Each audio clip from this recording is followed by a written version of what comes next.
Welcome back, SPC listeners. I'm excited to bring you this episode. It's very nostalgic for me, and I hope you enjoy it too. I'm going to go for a dual flight here with my instructor, Larry, but this one's special. I took along my two youngest sons for this flight. So sit back and enjoy episode 43, A Family Affair. Chandler Tower, Cherokee 4121 Tango is at Chandler Air Service. We have Zulu, and we'd like a south departure, please. What does it take to be an angel? Where does the sun go when it sleeps? Is every star that shines so brightly in the sky? Like I said, this one's a bit nostalgic for me, but it also highlights how long I've taken to get these crazy episodes out. Remember, my primary flight training took place in the spring and summer of 2008. That was quite a while ago, obviously. In this episode, I did a training flight with Lary, but the important thing about this one was that I had my two youngest boys with me. Lary said it would be okay to bring them along in the back seat, so they got to fly in a small airplane for the very first time. After all, they were only 6 and 8 years old then. Here's the crazy part. They're both adults now. The 8-year-old is even married. They don't have any kids yet, everyone. Come on, I'm not a grandpa yet. But anyway, this should be fun. Here's the bad news, though. This lesson was to practice low-level maneuvers. And remember, summertime in Phoenix is no joke. So with a little wind, a lot of thermals, and a pretty warm cockpit, those enthusiastic kids in the back might have been a slight shade of green by the time we returned. As a related note, this was an afternoon flight. After all, it had to be after school for the little ones. As I said, no joke. So we would indeed practice some turns around a point, some hood work, and some S-turns across the road, and then we'd get back. This episode has a lot of in-cockpit audio, as Larry and I were talking quite a bit about the flying. So let's get started. I'll play it a little bit before I got the ATIS so you can hear Larry give a little pie-rep on how the air was out there since he had been flying earlier. He even said we would do a little hood work, or in other words, practice flying in simulated IMC, or instrument meteorological conditions. This little note won't seem too important in this episode, but hold on to that for a future one coming soon. It gets pretty interesting. Anyway, to be ready for the check ride, I would need 3 hours of experience flying by reference only to the instruments. So we were getting some of that today. If you're not a pilot, you may wonder why you would need practice doing this, since a pilot without an instrument rating should never be flying in IMC. And you would be right, they shouldn't. The reason that we do this is many aviation accidents are caused by unintentional VFR flight into IMC. So the FAA wants every pilot to have at least a minimal amount of practice relying on just the instruments. 3 hours is not a lot, of course, but I guess it's better than nothing. You'll also hear a bit of a problem I was having with one of the radios, so I switched to the other one. Actually, I don't even think it was the radio having a problem, but if I remember right, it was the audio panel. I couldn't get it to monitor the radio. For this VFR training flight, only one radio would be required, so I wasn't too concerned. Just a little inconvenient to have only 2 frequencies able to be preset rather than 4 when you have 2 radios, one active and one standby frequency on each radio. You'll also hear me make my initial call to ground, so here we go. Yeah, I think it was okay out there. It might have been a little bumpy. If we're going to be down low on ground reference maneuvers, it might be a little bumpy down there, but okay. We'll do some hood work too. 128.32. Why isn't it going to 2? Yeah, I don't know. Doesn't want to do it, eh? Yeah, that's weird. Guess we'll do it on this one. Doesn't want to do it, eh? Sorry, I'll get out of your way. All right, I'm just trying to see it. You're on 2832. There you go. There we go. Caution for multiple obstructions in the vicinity of Chandler Airport, up to 310 feet AGL. Use caution for bird activity in the vicinity of Chandler. Hazardous weather information available on HiWAS, Flight Watch, and Flight Service frequencies. Advise on initial contact. You have Sierra. Chandler Tower Information Sierra, time 2147 Zulu. Wind 170 at 6. Weather better than 5005. Temperature 39er, dew point 13. Altimeter 29er, 9er 1. Visual approach in use. Landing and departing runways 22, left and right. No jam, caution for multiple. Chandler Ground Cherokee 4121 Tango's Chandler Air Service. Like a south departure, we have Sierra. Check 4121 Tango, Chandler Ground, taxi to runway 22 right via taxiway Alpha November. Taxi to 22 right via Alpha November, Cherokee 21 Tango. Speed talking, Yeah.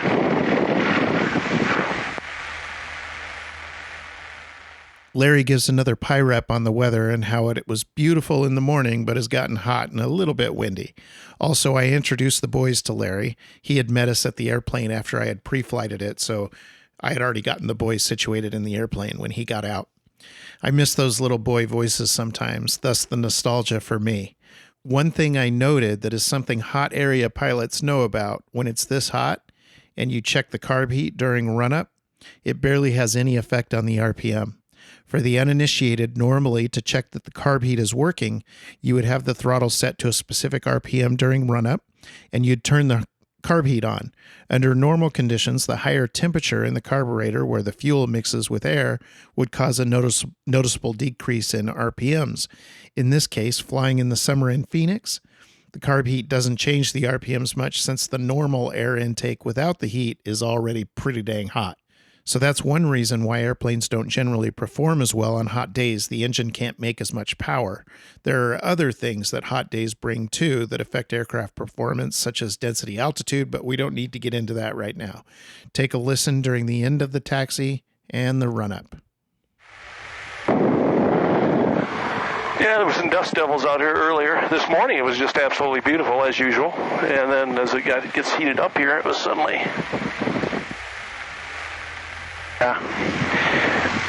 Gets a little brutal.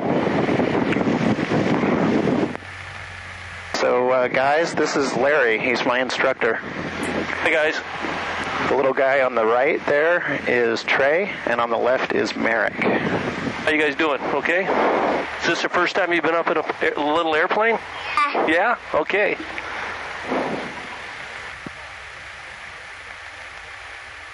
Good thing about the afternoons is there's a lot less traffic. Nobody's crazy enough to fly. Yeah, you aren't kidding. There is a lot less traffic. Nice and quiet out here.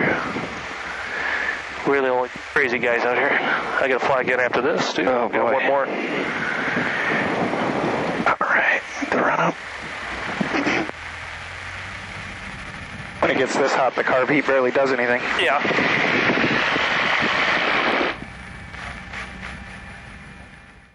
Okay, so I'm going to let this next part play real time. The best part, of course, at least for me, is the realization from the little ones when they see that we're no longer bound to the ground. We've defied gravity in this little tin can, and off we go. But before that, you're going to hear Larry brief me a bit on what we'll do right after takeoff, including that I'll put the hood on shortly after we take off, and we'll be tuning in and intercepting the 215 radial on the Willie VOR, and I'll track it outbound. This will be some of that simulated IMC training I talked about earlier, and will be done using the nav radio, since in IMC, of course, you can't navigate using ground-based references. Larry is also trying to make the boys as comfortable as possible by keeping the door open as long as he can, as well as checking on opening their vents. It was hot, man, so this was helpful. There was a barren landing ahead of our takeoff, and they landed long and then used the whole runway before taking off, and we just wanted to get the AC going. Of course, that being the ram air into the cockpit via the passive vents. There was no real AC in these trainers, come on. Here we go. The end of the run-up, the briefing, and the takeoff. This will take us all the way up to me getting under the hood. What we'll do is, as you're heading out there, when you take off and as you're climbing out, I'm going to go ahead and put you under the hood. Okay? Because what we'll do, and I'll give you a little briefing as you get ready here. I should have talked to you before we got into flight. I apologize. That's okay. I just had a thought of doing this as we were doing your run-up. Set your nav 1 on the Willie VOR. And again, what we'd normally do in the air is to tune and identify 113.3 for the Willie VOR, and you know where that's at, right? Yep. And then we identify it by pushing nav 1, and unfortunately that was so loud it blew our ears. Up in the air, we should get a Morse code identifier to make sure we have it. I set it for the 215-degree radial from Willie. So we're going to take off, and I'm going to have you put the hood on. I'm going to vector you to the south, and we're going to intercept the 220-degree radial. 215 or 220? The 215, what did I say? 215 is what I mean. Okay. And so we'll be heading south. As that needle starts to center, we have a choice of going inbound on that radial or outbound. We're going to track it outbound. Okay. So before it centers, we're going to turn right to heading 215 and just track it outbound. I'll talk more about that after we take off, just so we can intercept a radial and track it outbound. Okay. Apologize, that thing was turned up. I should have checked that before. Oh, look at that slip. Yeah. What I should have done is turned it down, hit nav 1, pulled it out. There you go. That works. That's better. All right, boost pump on. Transponder. Altitude.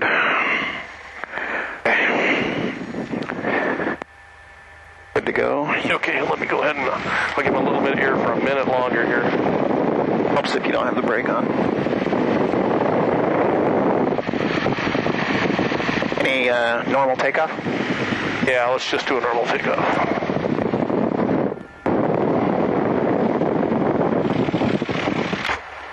Now it's going to get warm. It's a guy on final. Oh, let me open it up then. Get the little guy's air here for a little bit longer.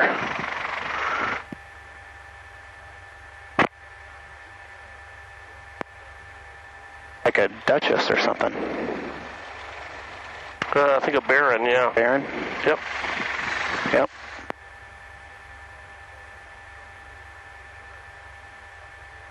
About half the runway. Yeah. He's not down yet. He's down. Okay.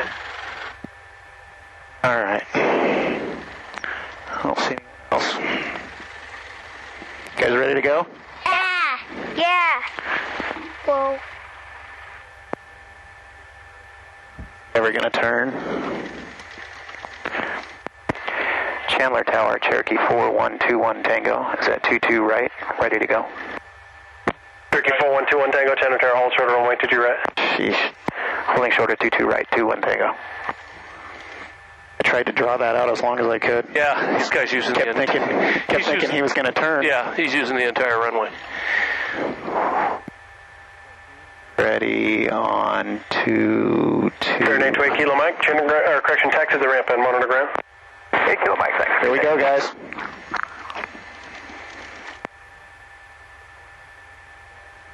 Maybe.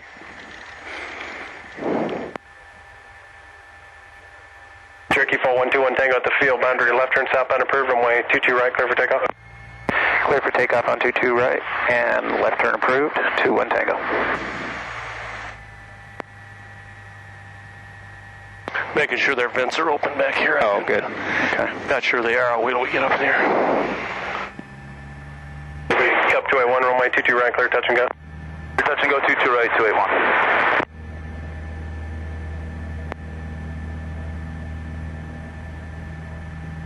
Okay, airspeed's moving. Hey, look how fast it's going.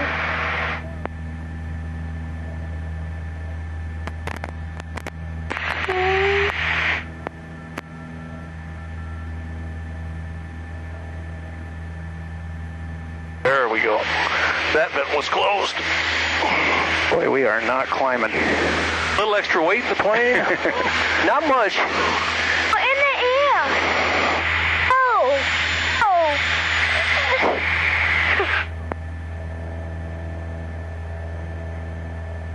Yeah, kind of like a high altitude takeoff. Probably density altitude today was fairly high, so it's a little bit more like it would, obviously what it would be like taking off at a high altitude airport. Longer runway, shallower climb rate. This one has the engine that's was overhauled. Probably the most recent overhaul was this engine. Just gonna get a little more altitude before I turn. Okay.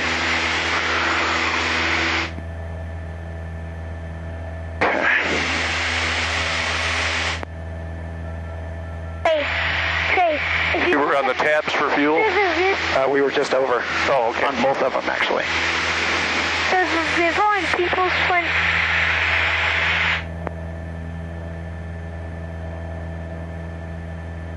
Hey, you want to identify that? that? Yeah, let's push nav 1 in. What's the high WAS on there, right? Right, the high WAS and your Morse code identifier. Okay, we got that. Okay. Just go through the, and I'll tell you what, why don't you go ahead and put the hood on? I've got the airplane. So Larry gives me some warnings about getting myself into IMC and then says, but if you do, think about this. And he proceeded to instruct. Of course, he starts with aviate. Anyway, I'll let this lengthy portion of the flight play through as Larry gives a lot of good advice and checks on the boys from time to time. I'll cut out dead air a bit. So while we flew about 20 minutes under the hood, it'll be a little less time for you. And again, if you just went inadvertently IFR, then you screwed up. You should never do that. Obviously, you should be turning around or landing before you get yourself in a position that ever happens. I got it. But you really screw up and it happens, then your first responsibility is to control the airplane. Just take a deep breath, don't do anything, but get right on the instruments, nice and straight and level, get your scan going, and then, like I said, you want to have a plan of action in mind. And the first thing might be just to turn around. And again, if you don't come out of it right away, you're going to have to be talking to somebody. But above and beyond everything, you want to control the airplane first. You aviate first, and then you navigate, and then you talk to somebody. But again, you just got on the instrument. You want to set your scan up, scan. I tell myself, take a deep breath. Nice. You got the airplane under control. I added something into the mix here, and then we put the Willie VOR on here. Yep, I'm watching. And again, we're heading to the south. If you look here, you see we're heading to the south here. We're on a heading of about 160. We'll double check our DG with our magnetic compass here in a moment when we're straight and level. As you can tell, you're heading south, so you're heading towards that 220 degree radial. Yep. We'll climb to 3,500 feet. Your primary for constant airspeed climb here is your airspeed indicator. So you got right about 79. That's looking really good. The center of your scan right now is just that attitude indicator. Gives you the most information right now. Primary for bank is you're looking at this. Down here, your direction of arrow. 3,500, right? Yeah, let's go to 3,500. Maybe it'll be just a touch cooler. But Airwork, I gotta check my watch here for. I see you outside. Are you okay? Doing all right? Top 281, runway 22 right, clear touch and go. How about you? You okay? Clear touch and go 22 right, 281. Okay. And let me put, we're a little realistic, we'll put Phoenix approach on. Fuel pump is off. Well, it's one thing to, like I said, you'd never want to inadvertently go IFR. If you plan things properly, you never want to get in a position where that happens to you. But I've read stories where guys have, they've been pushing it to get to an airport, and maybe a rain shower started, and the visibility suddenly went to nothing.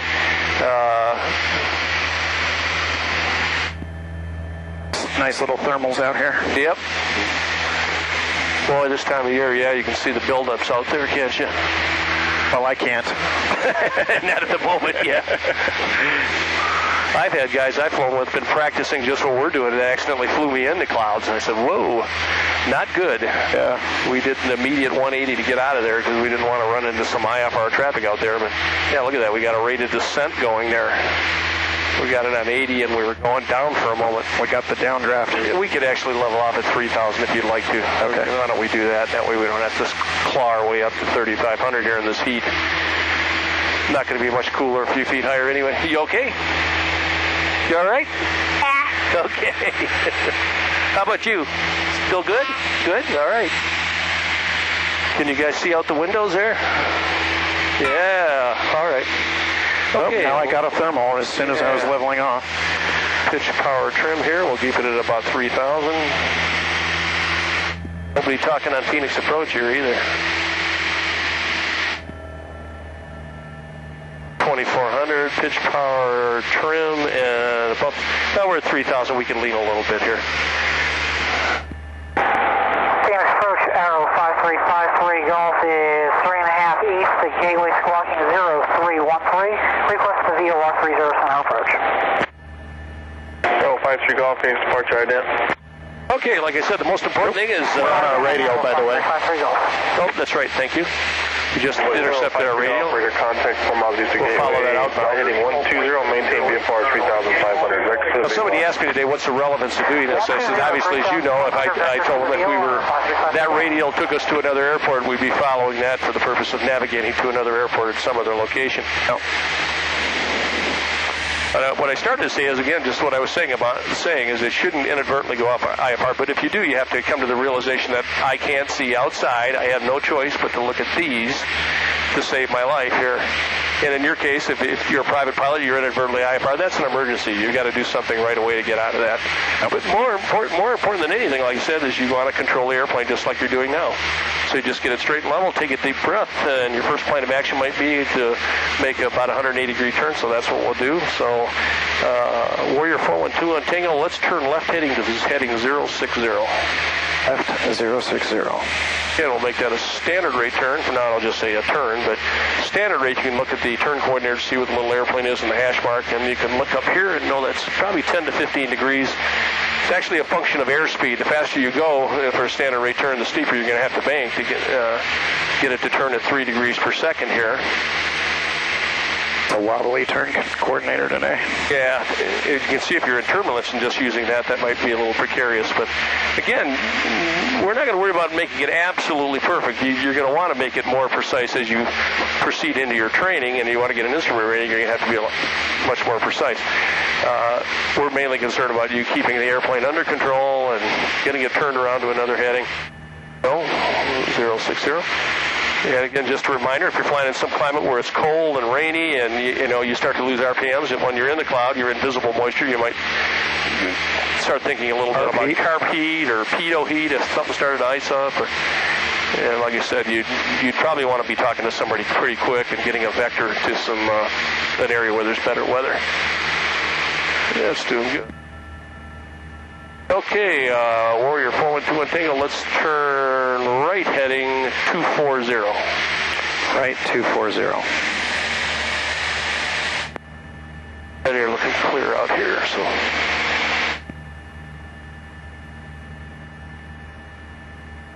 I think they're smiling back there, so they're okay. I see some smiles. Yeah, they're both smiling. That's good. That's a good sign.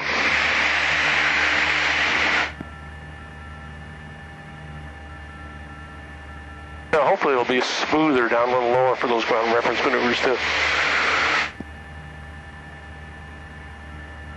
Okay, very good. A little bit farther on this heading. Boy, nobody talking on Phoenix approach here. It's surprising. Departure Seminole 3060 Kilo, out of 2,000, 4,000. Seminole 3060 Kilo, Phoenix departure, IDET. 60 Kilo, IDET. Arrow 53 Golf, reduce speed 20 knots. You'll be following the Cessna on final. Reduce 20 knots, 53 Golf.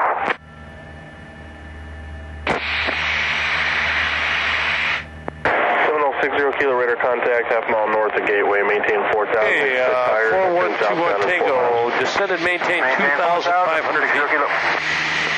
2,500. Cessna 7950 Pop is inbound, leaving 4,000.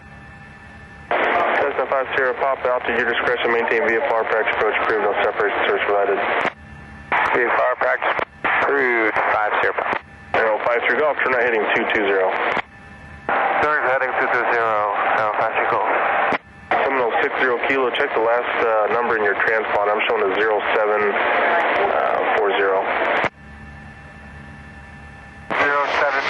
21 Tango, turn left heading 180. Left 180.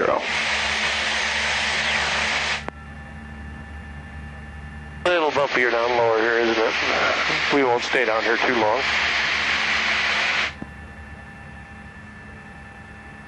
And 21 Tango, continue your left turn to a heading of 150. 150. There's 2,500. That's okay. Yeah, if you see something you don't like, just a nice, smooth transition into the proper attitude. Again, I've said this before, you don't want to move your head rapidly or bend down rapidly, pick up a pencil or anything. You don't want to get the fluid in your inner ear moving. Like I said, if you get something that's a little off, just make a correction to get it back where it should be. Okay, 412 and Tango, turn left heading 060. 060. Your DG is really off here, so I'll just use it for the moment. Okay. And we'll, when we get on this heading, we're going to, once we're straight and level for 3 seconds, we'll look up at that magnetic compass and we'll see if it's in agreement with the directional gyro here. But for the moment, we'll turn to a heading of, at 21 Tango, descend and maintain 2,000 feet. 2,000.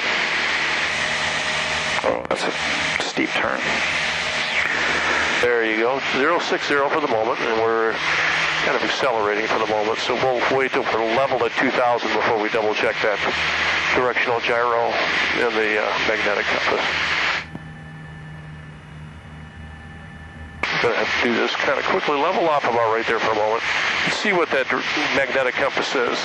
It's saying 090, so let's set the... hold on 1 sec. What's it doing? Not accelerated here. Yeah, not as far as I thought. It's reading 070. Okay, 21 Tango, turn left heading 030. Left 030. Descend and maintain 1,800. And make that left turn to heading 020. Okay. Continue your turn to a heading of 360. Just remember to keep that scan going. Scan. I'm descending to what? 170 now. Descend to 1,700 feet. Okay. And turn left heading 350.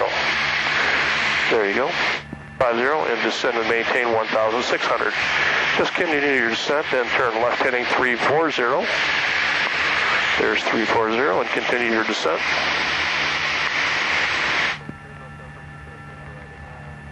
I almost got you on the runway. Look up for a moment over the nose. Doggone it, I didn't get you quite on that runway. Oh, yeah. I was trying to vector you down right on the runway. Okay, there's 1,700 feet. You go back to the instruments and just level off at 1,700.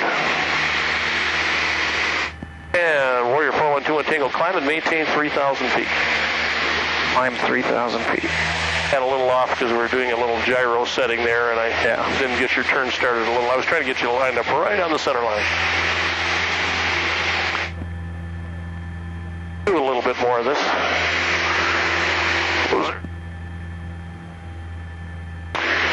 Yeah, we'll just do a few more minutes of this, and we'll do some ground reference maneuvers. Well, let's do a climb here. You can stay on heading of 340. That looks pretty good.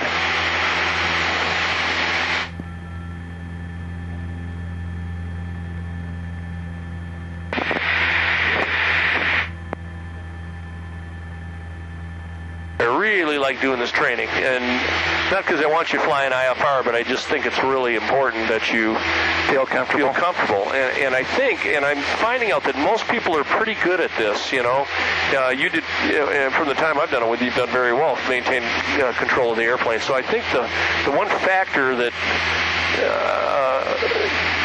is really important is just psychological. Going into the clouds is different than being under the hood right here. Under the hood right here, you know you can take the hood off and get it straight and level. Right. When you go into the clouds, especially if you were by yourself, it's suddenly, holy cow, I can't just look up now if something goes wrong.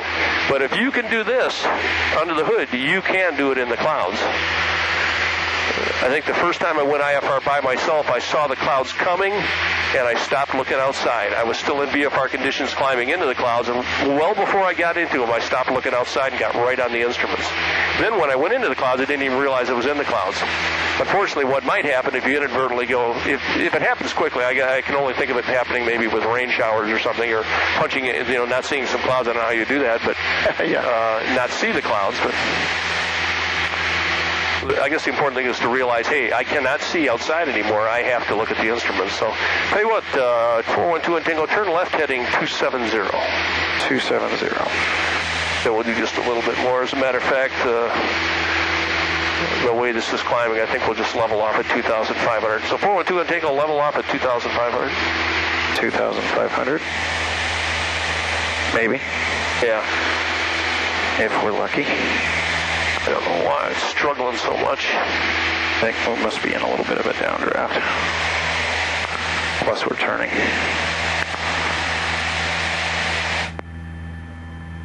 Actually, just about 3 or 4 more minutes, you'll have 3 tenths, so we'll stop it there. You guys still doing good back there? Good? Are you okay? feel okay? Is it too warm for you? Kind of warm? No? Okay. 2,500, okay.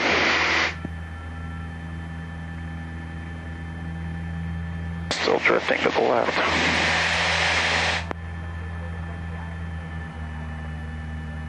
Okay, once you're stable at 2,500 feet here, I'm going to give you another turn here in a moment.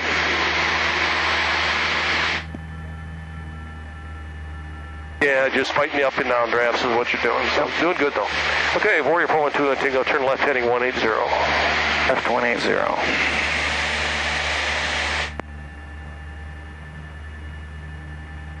All right. Kind of warm? Okay. There you go, 180. Okay, now what I want you to do, and you're going to have to remember to look back and forth this. I'd like to take you to take me directly to the Stanfield VOR. Now, heads up here, I didn't put any frequencies on for you, and we don't have the chart, so I'll give you, okay. I'll tell you what it is. It's 14.8 for the Stanfield VOR. Okay. And all I want you to do is take me direct to it. I don't know the code either. Okay, did we just hear it there? I just heard it for a moment, so let's keep that in for a second. I just don't know what to compare it to. Yeah, I know. And that's, we should have a chart with us, but let's say we identified it. We want to hear the Morse code. Okay, we'll assume we had the right one there, but you're right. We'd compare that with what we saw in the sectional. Right to it, huh? Yeah. Well, this makes it easy. I should have made it another VOR, I guess. Well, let's see. We want to go right there. So we fly that heading. 170. And we're almost done. We'll give it a couple more seconds. Just track towards the Stanfield VOR, and then we'll go do some ground reference maneuvers. Okay. I know why. Oh, yeah. DME-1, there we go.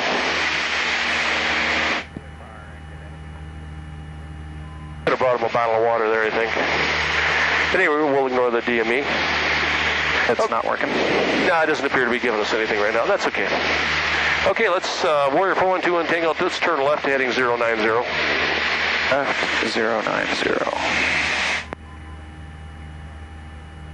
And once you're on that heading, we'll take the hood off. You did about almost 20 minutes.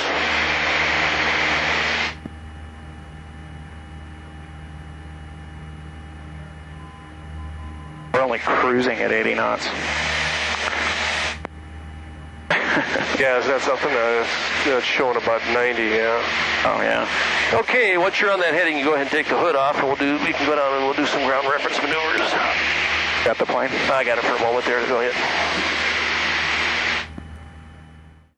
So now it was time for some ground reference maneuvers, and it was getting really hot, especially as we got lower for the maneuvers. After I figured out where we were, we checked the wind using some dust near the ground. Larry asked me to start with turns around a point, so we picked a point and I started. And at 2,000 feet, we were a little less than 1,000 feet above ground level in that area. Larry was giving good instruction while I flew, so I'll let a lot of that play. After the turns around a point, we did some S-turns across a road. Then it was time to head back. And I don't think the little boys were unhappy about that. They were getting pretty hot and were no longer talking a lot. Poor little guys. Probably wasn't the best day for them to come, but they sure wanted to. Don't worry, they would fly with me quite a bit in the months and years to follow after I got my ticket and would have a great time. You guys doing okay? Yeah? You okay, Merrick? Are you sure? You're just hot? Okay. I got a little water left in here. Not much. I was going to splash it on his face. Where are we? We're out over the green fields here. So what you can do is pick yourself a point. We'll start with turns around a point. Okay. I got the vents on back there, but it's kind of not really that effective. And let's see. We'll have to figure out where that wind is from. Yeah, it's hard to tell right now. Do you see anything that'll... Yeah, I see some dust blowing down here. It looks like it's coming on. Let's see, though. We took off to the west, and it almost looks like the wind is drifting out of the east here. So see, what's a good spot? Some dust it's just kind of sitting there. I don't think there's much wind, all that much surface wind. Let's see what the surface wind is at Chandler for the, although I don't think I get 32 on this, can I? It's still on this one, though. 310 feet AGL.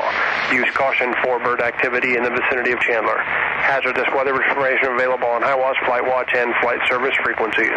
Advise on initial contact. You have Sierra. Chandler Tower information, Sierra, time 2147 Zulu. Wind 170 at 6. Weather better than 5005.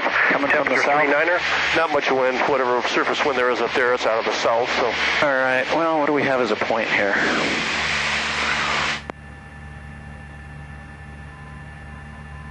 I'll enter from a downwind, maybe on that corner over there. Okay, which corner is the that? corner of the fields.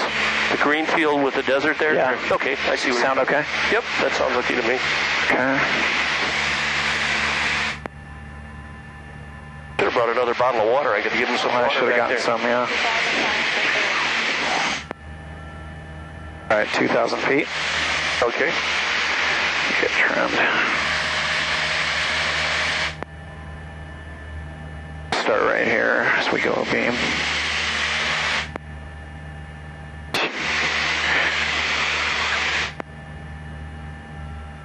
Again, an exercise in dividing your attention very rapidly between everything. I mean, between the maintaining the appropriate distance from the point, the proper altitude, and looking for traffic. So to do that very rapidly, it works pretty good here. Not much wind, so got a lot of wind to deal with. Just lots of thermals. Yep. Moving me up and down. And you're using this point right out here, right? Okay. Yep.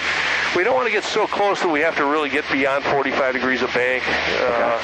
Again, if there was a real strong wind and you got close, on the downwind portion, you might have to really crank it over to stay at equal distance from the point. So this is a pretty good distance. Kind of eyeball it. I wouldn't get any farther than this because we're really not getting more than 30. Well, theirs comes up for about 45 degrees.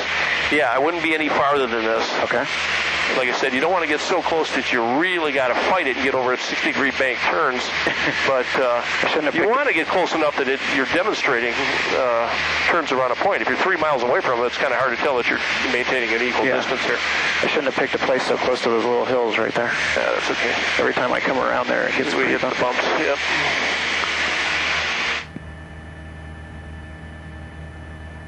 Yeah, not enough wind to really get a good demonstration of what to do when the wind is blowing. But if this was the end of the wind on this portion of the turn, obviously you got a shallow turn, right. And as you're starting to turn, the wind's coming off from your right, starts increasing your ground speed, and you're doing well. You're doing the right thing. You're dividing your attention very rapidly, which is what you want to do.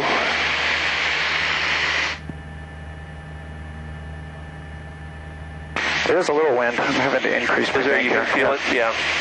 Starting to push you out here a little bit? Yep. Yeah.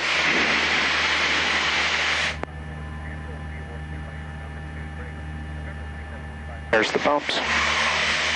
Out here, and I don't know, I'm not well versed enough to know when they do all their crop dusting out here, but there's been times when I've been out here doing maneuvers that you got to keep your eyes open. Plus, it's a high training area here, so you've always got to, as with any time you're flying, you got to keep your head outside the airplane watching for airplanes.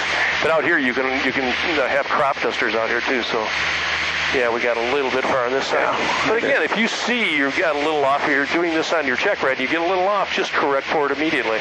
Just shows you know what you're doing. They're doing okay back there, I think. You're just getting more fine-tuned to the airplane. What it sounds like, what it feels like. I tell people, you want to occasionally look in there and look at the altimeter, but you can tell how you're doing by looking at the nose of the airplane and where it's at in relation to the horizon, too. Yeah. Just like when you're doing a level turn at altitude, a steep level turn, you're looking at your nose in reference to the horizon more than you are at the altimeter. So the same thing really applies here. So that was better in that turn. He's yawning. He's going to sleep.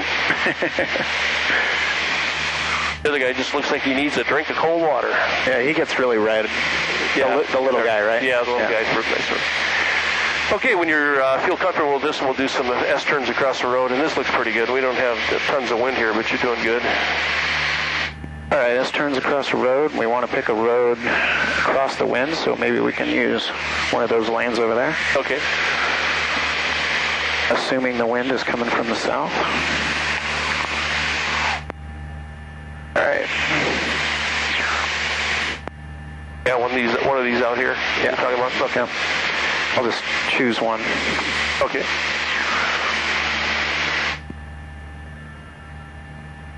All right, see the 3 dead fields? Right here off the nose? There's nothing in them. The brown one out here? No, right below us. The one at an angle here? Yeah. Go at an angle. Where it hits over here, I'll use that road. Okay. I got you. I'll come around this way so we're on downwind.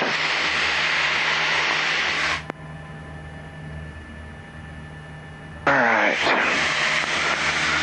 I started a little late. We'll use this road. This one right here? Yeah. Okay, gotcha. The one we're just crossing. Yeah, and if you can find a reference point out here to use, that's great. If not, you'll just have to eyeball it. And we're kind of close here, so as you can see. Oh, it's this one. Yeah, it's this one right here. So you got to get that longitudinal axis perpendicular to the road as you go around here. So right now you're going to have to hurry up that turn to get it perpendicular. Not quite. Okay. So it was the one we just passed, right? Or this one? Well, let's use this one now. Okay.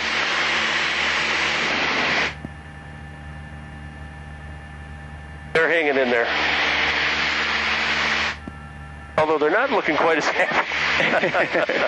It's pretty hot. Yeah, it is. Poor guys. Yeah, there you go. Now I see which road you're on. Okay. Yeah, a little bit of wind behind us, so grease it. It's trying to push us in, but you're doing better on this part of it. A little bit short, right? That's pretty close. Wings level. Here's where it's trying to push you away. If it was strong enough, I'd start into a steep turn immediately, and then I start to vary that bank to get myself out here. I've kind of lost track of my road here. It's that second one over. Yeah. Got it. We'll follow just a little bit.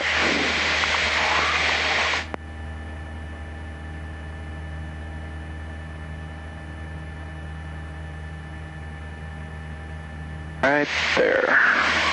There you go. Shallow to shallow.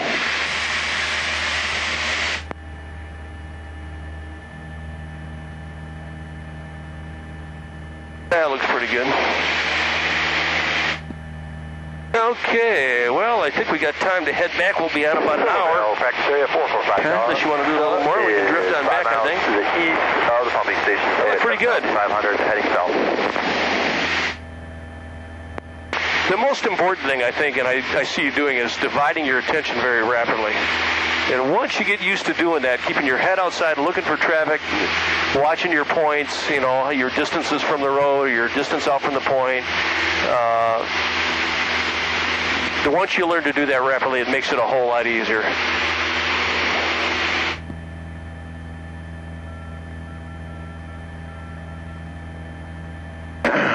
You'll get a feel for this airplane as you're turning. You don't necessarily, again, I look outside the airplane while I'm looking for traffic, and you can kind of reference where that nose is in relation to the horizon and pretty much keep that nose level without having to look in here a lot. Yeah. And you can tell by the way it feels, too. You get into a steep turn and a windy day and the nose goes down, you'll hear that engine accelerate, and obviously things get louder where when you pitch up on the other side of the turn and maybe you're getting slow and things get quiet.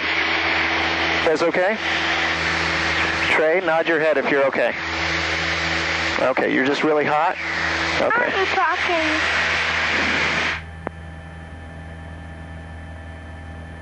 I'm going to go up to 2,700 feet. Okay. Talk.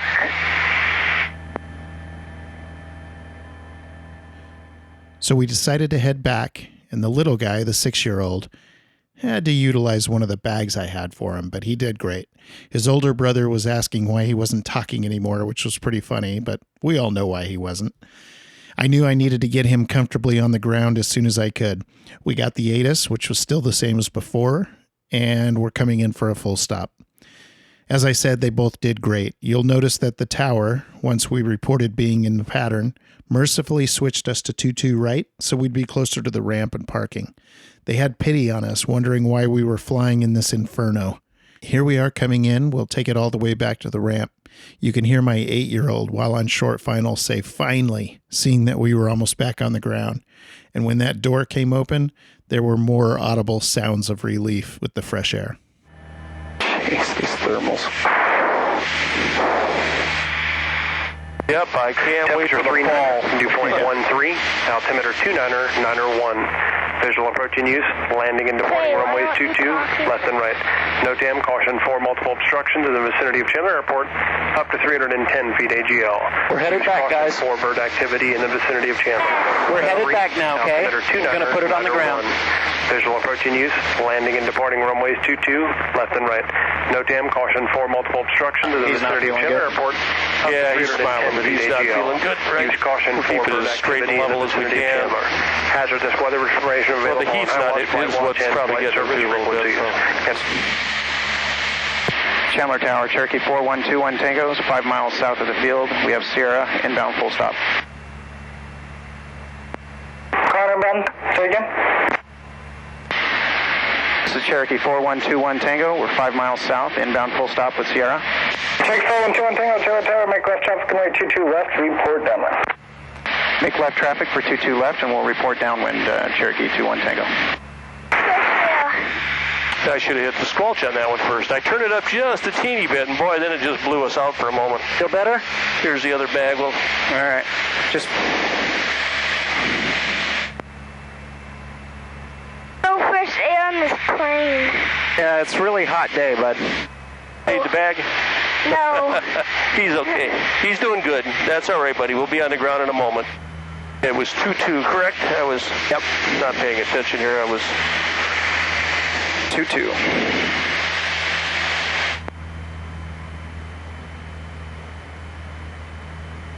Well, he did pretty good for really the kind of flying we were doing on a hot day. He did good for a long time there, but I knew that'd be tough for him. Yeah. In that heat, and he can't see over the top of the window too well, so yeah, it'd be tough. You're always this hot? No. I usually fly in the morning when it's a lot nicer. We'll open the door in a minute. We'll be on the ground in just a minute. I'll get the door open. You guys will be a little bit cooler.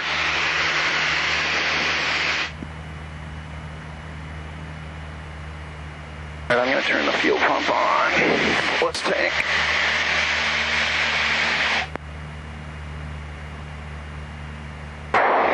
It is a challenging time of the year to fly out here in the afternoons, I have to admit. If I don't stay up with it with the water, I'm just like, whoa, I'm just out of it. I can take the heat, but it's as long as you stay hydrated.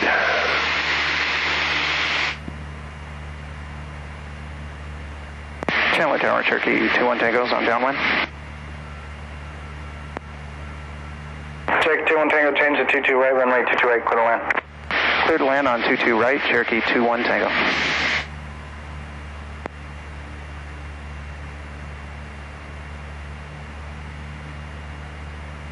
Okay.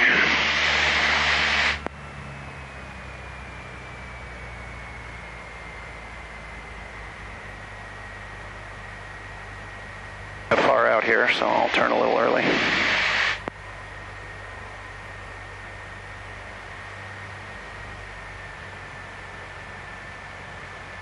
Finally. We're almost down, guys.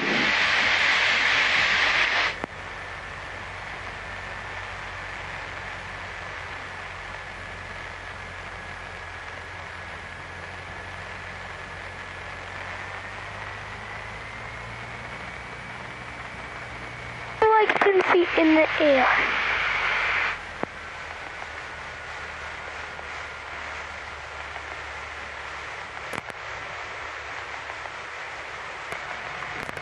Yeah, very nice. That one just 3. get off here. We'll just do a smooth braking there. Oh, yeah. I liked it when that door came off. I'll get the transponder fitted. What's up? Oh, what's up? Let's pump off. Mixture lean. Ground. He hasn't given me an instruction yet. If he doesn't say anything, what I usually do is give him a little nudge and tell him I'm off at Kilo. Chandler Tower, Cherokee 4121 Tango is off of 22 right at Tango. Oh, or Kilo, that is. Hey, buddy. Get a little cool in Take here. 2 and You'll tango. feel better. We are clear of 22 right on Kilo. Take 2 and tango edge of taxi to the right monitor gun. Taxi to the right monitor ground, thank you. Yeah, okay, I'll get that for you as you... Just totally forgot about us. Yep. Let me get it for you while you taxi, so I'll get in here. He hung in there pretty good. He looks like he's... Just needs... You doing okay now, kiddo? Okay. He hung in there pretty good for quite a while. He did good.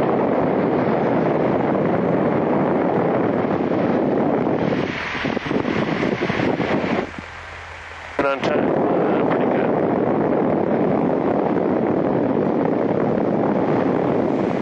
I think that's an older Aero Commander. Obviously, Ground, Terminal 333 Romeo Charlie, Sea Hangar, request taxi with Tango. That's pretty old, isn't it? Yeah. Hold a drink. I'll get a couple bottles of water there. I guess we need to go around to the other side, huh?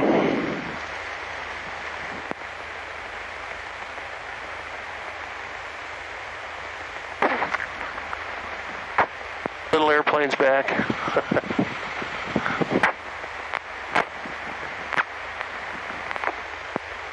Dad was telling me how the compass on that, the magnetic compass, was all dried out. There's no fluid in it. I felt like saying, John, you ought to cover the thing up. It's sitting in the front of the airplane there. It's probably 300 degrees on it every day. Yeah, I used to put a cover on it in the summertime so it wouldn't be so hot. This far one's okay, right? That's fine, yeah.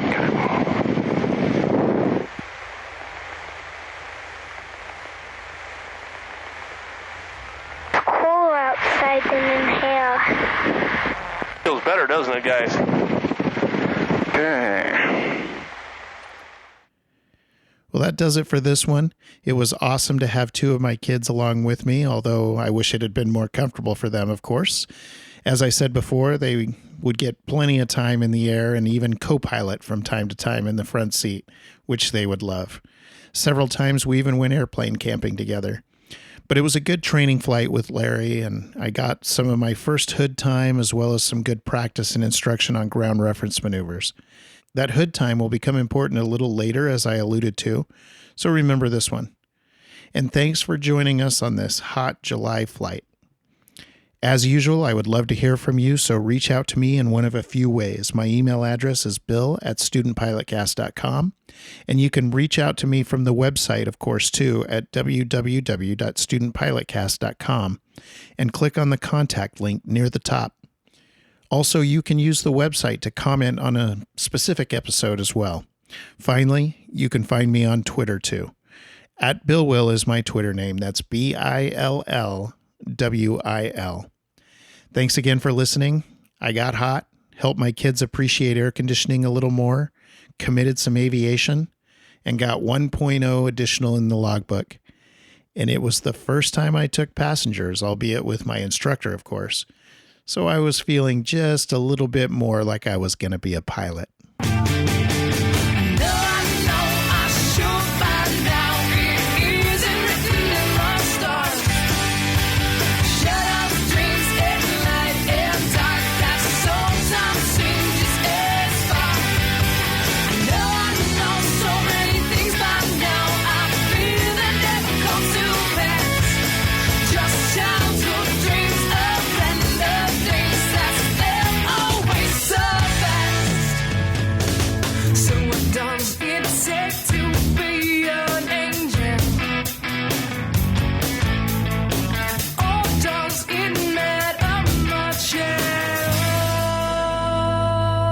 Music for today's episode is To Be an Angel by the Canadian band Uncle Seth. You can get more information and subscribe to the podcast feeds on the web at studentpilotcast.com. Remember, any instruction that you hear in this podcast was meant for me and for me alone in the situation I was in at the time. Please do not try to blindly apply anything you see or hear in this podcast to your own flying without thinking it through on your own completely.